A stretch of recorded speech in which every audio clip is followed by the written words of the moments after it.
morning and welcome to Shattering Myths. I'm trying to find Craig at the moment, so bear with me here, but while we wait, I guess I will talk with Kirk. Good morning, Kirk. Good morning, Scott. How you doing? I'm a little flustered right now, but we're making do Other here. than the stress that you're experiencing at the moment. Yeah, definitely. So, what's new? Well, not a whole lot. Just keep the show on pace with where we were. Yesterday we were talking about, of course, Galatians, and I went back and reread earlier Chabuk, and I know you're familiar with Chabuk. That's the prophet that talks specifically about Paul. And then I also reread Devarim, which is known as Deuteronomy. And that, of course, that's where Yahowah describes where Paul is what a false prophet would be. And I tell you, it's staggering. It's absolutely staggering on when you read it on how plain it is on what he says, and then you go through Galatians, as we've been doing step by step and line by line and word by word for that matter, and recognizing that he misses on every point. I mean, I'm absolutely stunned to go back and read it and believe that all the time that I was a Christian, I believed all that stuff. Just took it at face value and said, oh, okay. So, well, looking back for me, it was it seems too easy, you know. It should have been very. Whenever something seems too good to be true, it usually is. So, and being that for everything Paul said, you don't have to do anything other than just say, I believe. That's too easy. Well, he doesn't even believe in Yahowah. I mean, it's not, he never talks about Yahowah. He makes up a different name, a different God. He describes him differently with a different plan. And he obviously knew what the plan was. He was Jewish. He did at least, his mother must have been Jewish. His father, I believe, was a Roman citizen, so, or at least a Greek who was a Roman citizen. So I can't imagine, I'm not pretty sure he was Roman. And you read what, so he obviously knew what the Torah said. He said he studied with the rabbis. They absolutely know what the Torah said. They argue with it all the time. That's the Talmud. But so he just lies outright. He had to make up a new God. I mean, that's, to me, is staggering. And the only way I could have stayed if I had still been a Christian, if I had read this or heard this, I would have had to just ignore everything that's true. I mean, how do you do that? When you know something is totally true, how do you walk away? I mean, how do you just ignore it? You shouldn't. You can't. Well, I know you. Yeah, I just. But people do, or you just shut down and say no, or I refuse to listen. So, in any case, You want to go about Galatians 2:7 or something? We can go on a little bit, and I can read a little bit to it, and you can holler. Let's jump into it, and I'll comment where I can. I'm in the process of trying to track down Craig. And okay, let me find this section here, and I'll just reread the verse that we've been talking about, so everybody be up to par when he gets here. And we started off around on 2:1 through 2:4, and the best translation is that Paul says, later through 14 years also, I went up to Jerusalem along with Barnabas, having taken along also Titus. And I went up, but then downward, I went up, but then downward from uncovering and unveiling revelation, which lays bare, laying down to them the beneficial message, which I preach among the races down from my own uniquely and separately. So, but then to the opinions, presumptions, and suppositions, not somewhat perhaps into foolishness and stupidity, without purpose or falsely, I might run or I ran. That is one long sentence and pretty difficult to grasp until you break it on down. Then we continue on to the contrary, not even Titus, a Greek being, was compelled, forced, or pressured, necessitated, or obligated to be circumcised. But then on account of the impersonators who faked their relationship, brought into surreptitiously under false pretenses, who sneaked into the group to secretly spy upon and clandestinely plot against the freedom from conscience and liberation from the constraints of morality that we possess in Christo Iousus, in order that they will actually make subservient, controlling for their own needs or their own ends. Having read that, I'm not even sure anybody sane would have written something quite like that, or they certainly are very poor writers. Every time you read the Torah, it's pretty straightforward, and you can certainly understand it and get the gist of it without having to work so hard at it. But we've been covering this for several days, and we'll go on a little bit further in a minute when Yahowah gets here. But just as a quick review, we have Paul saying that after 14 years, he's been on this mission for 14 years, preaching his so-called gospel, his message to the Gentiles, and it takes him 14 years to go down to Jerusalem, which was not really that far away, in order to meet with the apostles or the disciples who walked with, talked with, and were chosen by Yahowah. And yet he, who claims to be chosen by the same God, which obviously is false, he takes 14 years before he wants to go and meet these people. And then he says he was called to do this, to meet with them. And of course, as we find out much later, as we've been finding out the last few days, is that when he did come down, it was more to try to convince them that he had the right message, and or to convert them to his way of thinking, which of course we find that they totally rejected, and they totally rejected him. So it takes him 14 years to go down there, and finally, after that, in the next verse he does acknowledge that he is preaching his own message, his own beneficial message, and he is separate from that of the apostles or the disciples' message. And the disciples didn't have a special message. This is what's kind of funny about the whole thing, Scott. They're talking. He's coming out of the blue with an entirely different message, and the disciples, being taught by Yahowah and knowing the Torah, they are teaching the same message that Moshe taught, the same message that we get when we read Abraham, the same plan of, I call it restoration rather than salvation, because salvation is it's just saving someone from something, whereas restoration is restoring you to a previous state. We are trying to be restored back to the relationship that Adam and Yahowah had in the garden.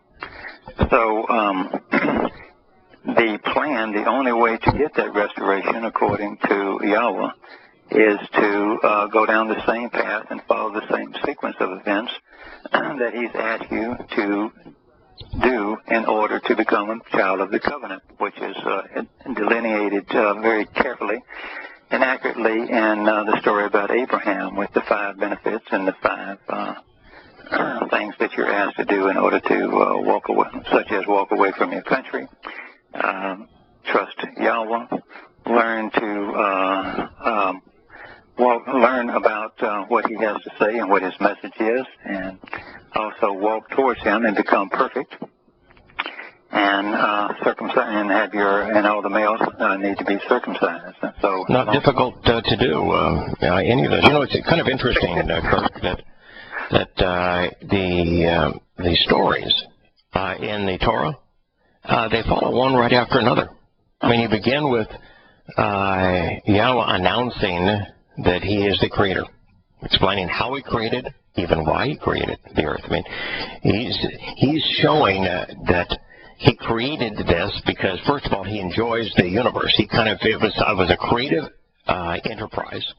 And during the creation process, he says, this is really good. Good means, fun, favorable, enjoyable. It's Tob. And so it was good. And then he created humankind, and he knelt down in love to lift us up. And he says, hey, that's good too. Favorable, enjoyable. So he not only tells us, I created, but he tells us why he created, what he got out of it, what his purpose was. Enjoying the universe. You're an artist. You ever just look at one of your paintings and say, that was fun to do, and that's beautiful. That's really good. Yeah, I enjoy him when he works. When all the magic works, that's good. Yeah. So that's the first story. The second story is about the relationship that Yahowah has with Adam, and then with Adam and Chawah. It's the story of relationships. He walks with them, talks with them, lifts them up. Takes this journey through a discovery, particularly of life, which he finds the most interesting, with him, and provides for him. So that's the second story. Boy, now we're getting to a focus point. Then he has a third story. The third story is about Noah and the ark, isn't it? Mm-hmm. And so the third story is man, given free will, given an option not to engage in a relationship with God, took that to a very abusive state. Aggressive, violent, militaristic, deceitful, abusing their fellow man, and abusing the earth as well. And God said, this is really frustrating. I almost wish I hadn't created the universe. This is so counterproductive. Rather than being fun, this is aggravating. Mm-hmm. But he found 8 people. And he said, I'm going to save these 8 people, and I'm going to reboot. I'm going to start all over again. I'm not going to give up on the process.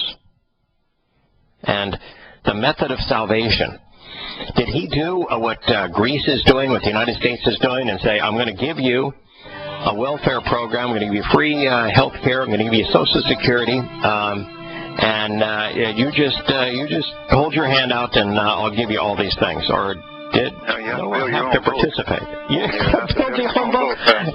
I'm going to give you the instructions, but you're going to build a boat. Yeah, in fact, we're going to build it together, because I'm going to give you a set of instructions that will lead you through the entire process. I bet that's for a reason. We'll be back. My friend Kirk, and now Scott, you probably wonder why I was a late join this morning. You guys were doing a fine job. I probably could have stayed away longer, but I've had a wife that has gone through a lot here recently, and she was doing something she found quite frustrating in association with a home we're trying to close on next week in Ohio, and she gave the project to me to complete, and I did complete it, and then debriefed her on the completion.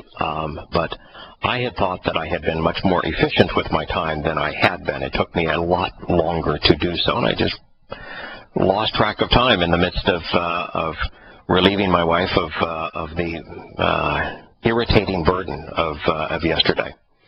So it was good that I was doing something favorable for my wife and favorable for family. It was bad that I lost track of time in the process, but that's the honest answer. Don't have a better excuse than that one. Kirk, it strikes me that it was a benefit, however, that you were in the midst of trying to equate the Garden of Eden experience to the covenant, because this transition, it's the big frustration that, I've got 1,000 of them, but one of the biggest frustrations I have with Christians is the stupidity of standing, of even if their New Testament was legitimate, and it's not.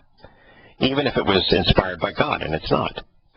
Even if it wasn't written by a man who was demon-possessed in Paul, but it is. To do what they do, which is to spend all of their time in it, which is now starting at the end, and then never even considering the beginning, they lose the entire context. And if you're having a discussion with somebody and you jump in the middle of it, what chance do you really have of understanding what they were trying to convey? So obviously more difficult. Almost impossible, isn't it? Yeah, I just never liked the word salvation as much as I like restoration. Restoration means, in the context of that, it's restoring a relationship. It's not just pulling you out of the water so you don't drown. That's right. Yeah, saved sounds like you were in a horrible predicament, that you were drowning, that you were about to be killed, that you were being assaulted, and that you're a slimy, scummy person without any capability, any resources, and you're being plucked out of a horrible situation. And while part of that may be true, that's not the attitude that Yahowah wants us to view the relationship with. He wants us to recognize that the relationship is really sound. And that he simply wants to restore the relationship, reconcile the relationship would be the better term, and to restore us. That's a much more comforting kind of thing. Let's reconcile, let's restore, and then go back to where it could have been. Yeah, without this focus on, oh boy, you were just hanging by a thread over the fires of hell. God's not trying to scare us into a relationship. Salvation is a scary thing. You're being saved from something scary. But the fact is, we're not being saved from something scary. We really aren't. No. No, because there is no fire in hell, and we're not going to hell if we're estranged from God. So we're not being saved from something scary. Just that our relationship is being reconciled, and we're being restored to a much better condition. Correct. Yeah, but I want to play off of this idea of the ark. Okay. Yahowah didn't build it, did he? No. He could have handed Noah the ark, couldn't he? Yeah, he certainly could. He could have had his malach make it out for him.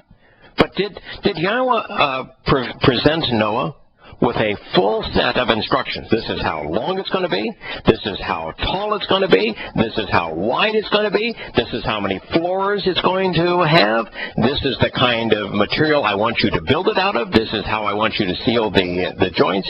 Didn't he give, and thereby pass on to us, a full set of instructions? Christians think that he gave the instructions so that we could go look for the ark. I think there's a different reason that he gave the instructions. What do you think? Well, I like the idea that he gave him everything, absolutely everything he needed to accomplish the task. Right.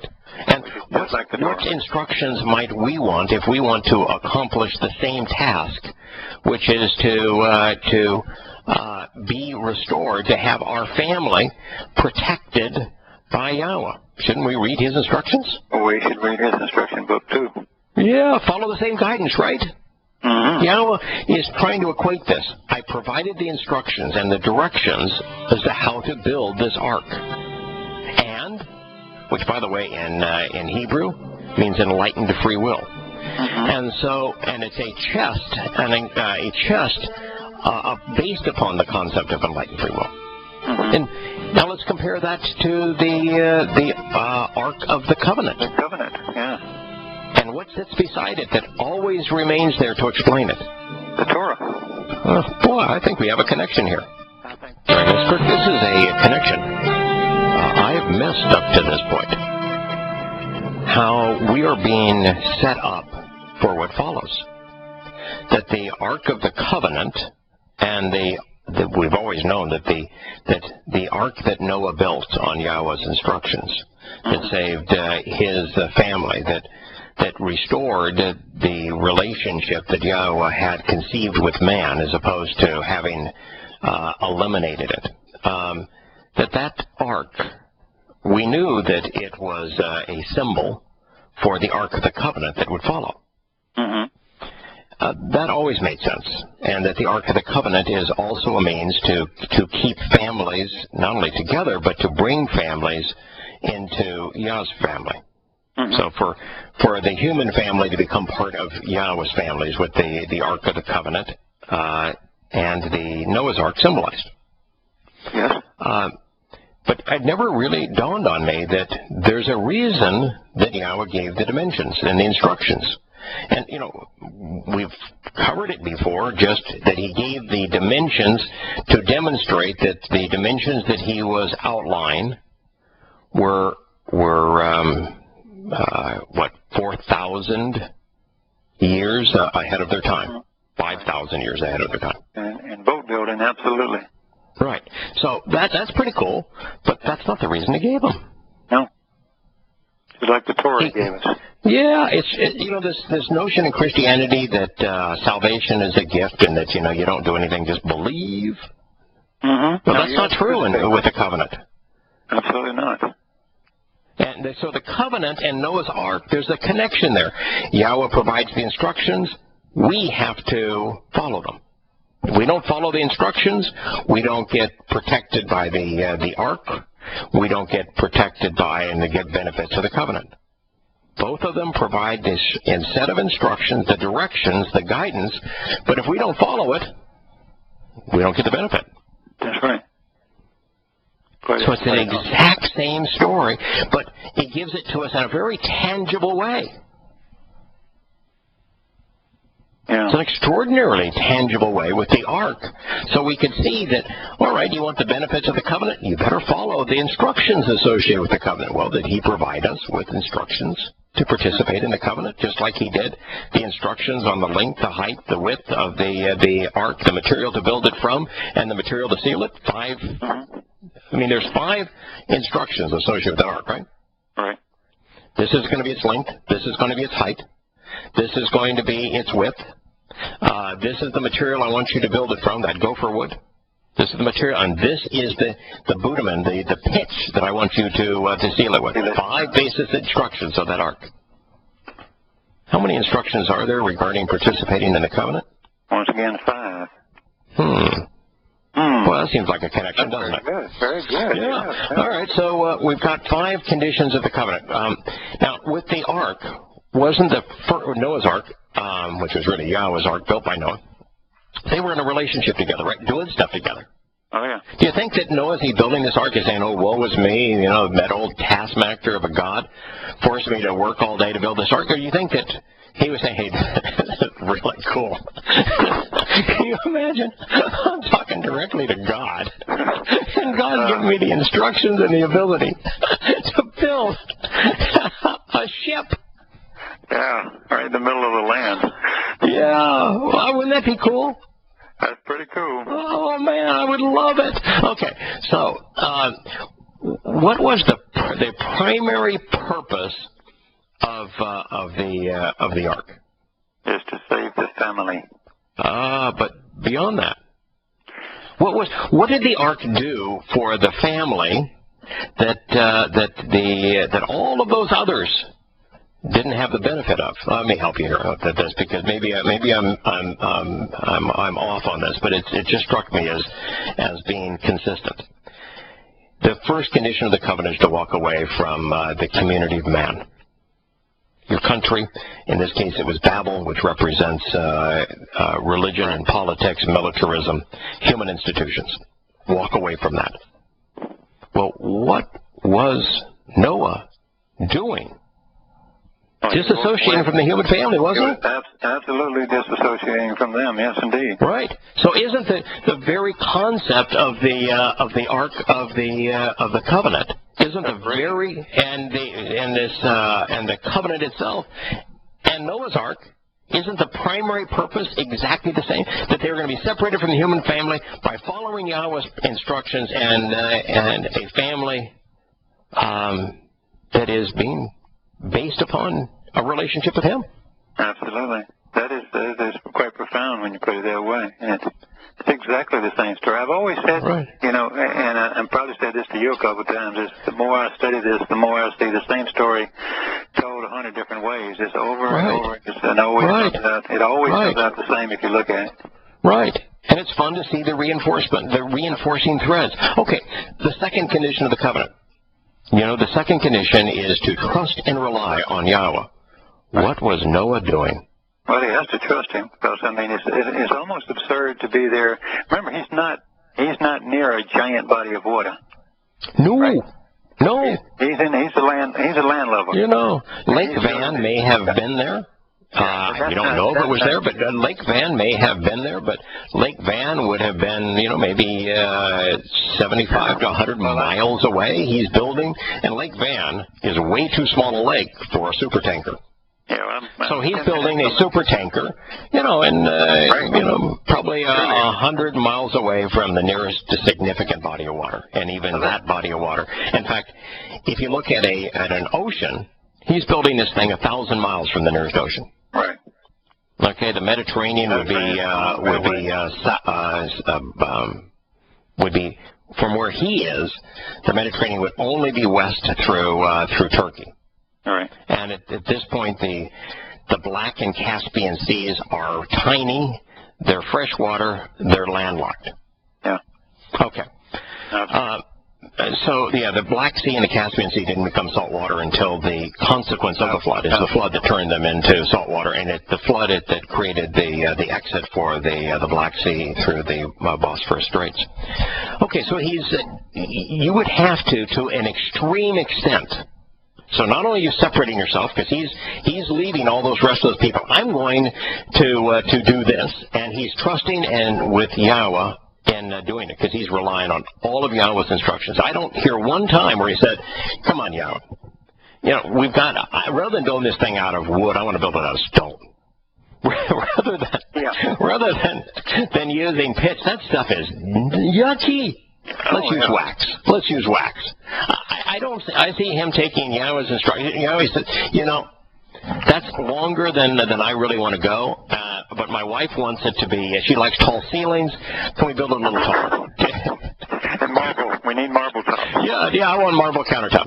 Do you hear Noah at any place saying, rather than relying on your instructions, rather than trusting your dimensions, how about we make a little compromise here? Not once. Not once. So he's trusting and relying on Yahowah's instructions. Isn't that? Now we've got the first two conditions of the covenant. Right.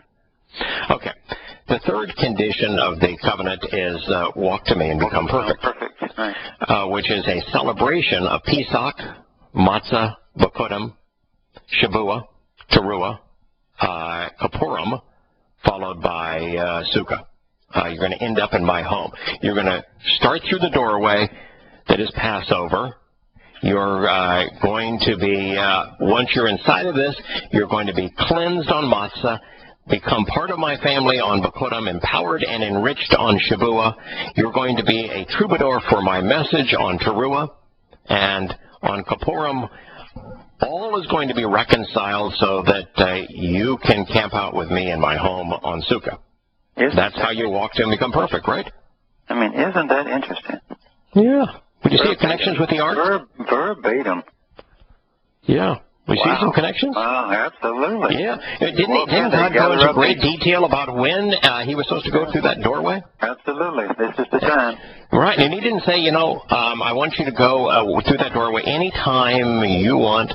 I'm not even going to speak to you about the portal. I don't give a hoot how you get into this ark. In fact, why don't you just forget about the whole concept of a doorway? You just climb up above. You put up a really long ladder.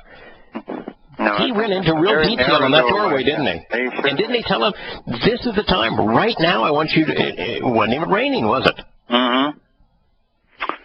Wow, that is really something. Yeah.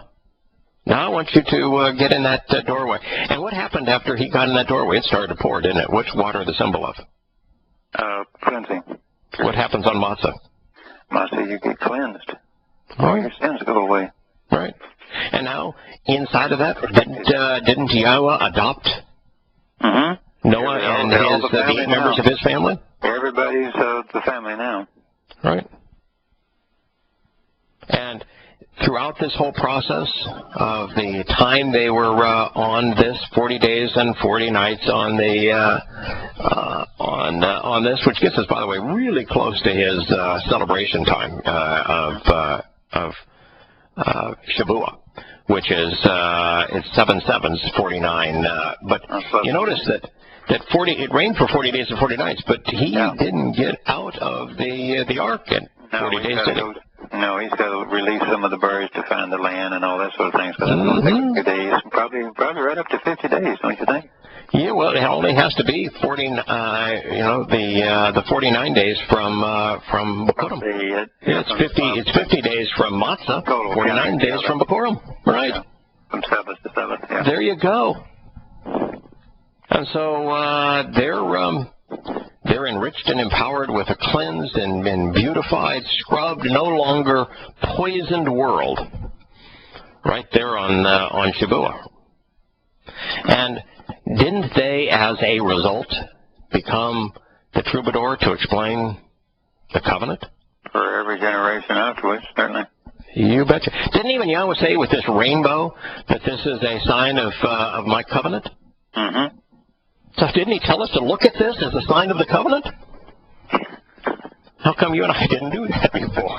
I'm glad we're doing it now. We slow, as you can. It didn't dawn on me until if in fact, I'd say if I wasn't engaged doing the honeydews this morning and joined you as you were explaining the connection between these things, I'm not sure I'd still get it, but it's a sign of the covenant.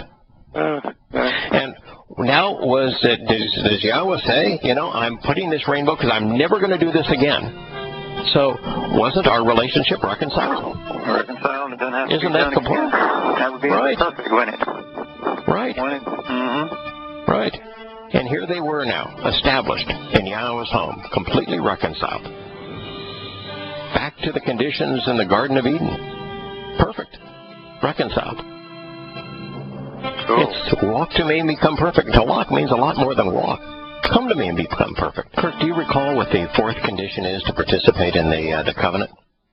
The fourth is to walk to and become perfect? No, the third is to walk to and become perfect. We've done that. So the first is to walk away from Babel, from confusion, from your country, from religion and politics. So to walk away from human institutions, which of course Noah and his family were doing. The second is to trust and rely. Yeah, that's right. Exactly. Yeah, the second is to trust and rely upon Yahweh, which is exactly what Noah and his family chose to do. By disassociate, they didn't. And these things are needed to be their thumb and fingers, if you will, to have a grip. If you just have the fingers and you don't have the thumb, you can't You can't really grip anything. The thumb is in this case is the opposition force, and it's the walk away from human institutions. The fingers that follow are give you the ability to grasp hold of Yahweh's hand. But it's one thing to walk away from religion and politics. There's a lot of people now that are beginning to walk away from politics and from religion and from militarism. They know all those institutions are corrupt. And while that's a good start, until you come to know, trust, and rely upon Yahweh, you're better off than you were when you were engaged in religion and politics, but you're not home. Mm-hmm. So you need both. It's not only walk away from, but then walk to, so that you trust and rely upon Yahweh, which is what Abraham did, and it's what Noah and his family did.